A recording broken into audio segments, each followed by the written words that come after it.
Smart મીટરનો વિરોધ કરી રહ્યા છે તો બીજી તરફ હવે સરકારે સ્માર્ટ મીટર મુદ્દે બેઠક બોલાવી છે। ઉર્જા પ્રધાન કનુ દેસાઈની અધ્યક્ષતામાં બેઠકનું આયોજન કરાયું છે અને મુખ્ય સચિવ રાજકુમાર તથા ઉર્જા સચિવ પણ આ બેઠકમાં હાજર રહ્યા હતા અને સ્માર્ટ મીટર મુદ્દે જે આ બેઠક બોલાવી હતી એ બેઠક પણ હવે પૂર્ણ થઈ ગઈ છે। આ બેઠકમાં મહત્વપૂર્ણ આ મીટરને લઈને ચર્ચાઓ કરવામાં આવી છે કેમ કે ગ્રાહકો છે આ મીટરનો વિરોધ કરી રહ્યા છે। તેમને એવી માન્યતા છે કે બિલ છે એ ડબલ આવી રહ્યું છે અને આ જ મામલે હવે સરકારે પણ બેઠક યોજી કે જે બેઠક પણ પૂર્ણ થઈ ગઈ છે। તો સ્માર્ટ મીટરની જે માથાકૂટ છે રાજ્યમાં શરૂ થઈ ગઈ છે। એક તરફ સુરત, વડોદરા જેવા જે શહેરો છે ત્યાં સ્માર્ટ મીટરનો ગ્રાહકો વિરોધ કરી રહ્યા છે તો બીજી તરફ MGVCL અને DGVCL છે એ સ્માર્ટ મીટર લગાવવાની કામગીરી કરી રહ્યું છે।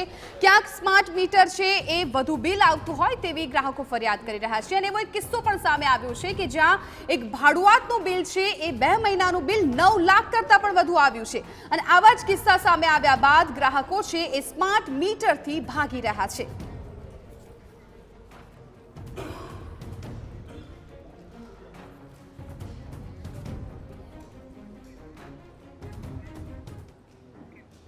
તો સ્માર્ટ મીટરના આ મુદ્દાને હવે